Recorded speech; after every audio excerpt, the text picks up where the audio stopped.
खबर आपको देंगे। कराची में दफा 144 के निफाज के बावजूद रैली निकालने पर पुलिस ने 30 से ज्यादा अफराद को हिरासत में ले लिया है। कार्रवाई क्लिफ्टन 3 तलवार पर प्रेस क्लब पर की गई है। मज़ीद बात करेंगे डॉन न्यूज़ के नुमाइंदे इमरान हफीज हमारे साथ मौजूद हैं। इमरान, क्या तफसीलात सामने आई हैं इससे मुतालिक? देखिए, जो है हुकूमत सिंध की जानिब से जो है वो एक दफा 144 का निफाज जो है वो 5 रोज के लिए का ऑर्डर जो है वो निकाला गया था कमिश्नर कराची की जानिब से, जिसमें हर किस्म की जो है वो जलते जुलूस और रैली के ऊपर मुकम्मल तौर पर पाबंदी आयद की गई थी।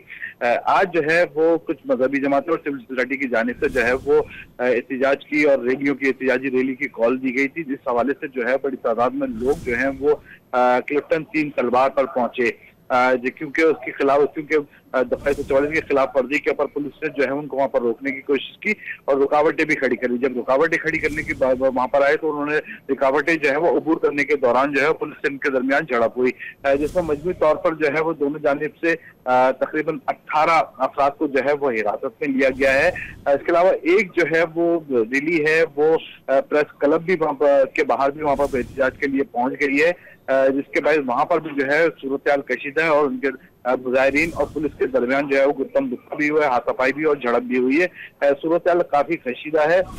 मजीद नफरी को जो है वहां पर तलब कर लिया गया सूरत पे काबू पाने के लिए। जी, बहुत शुक्रिया आपका।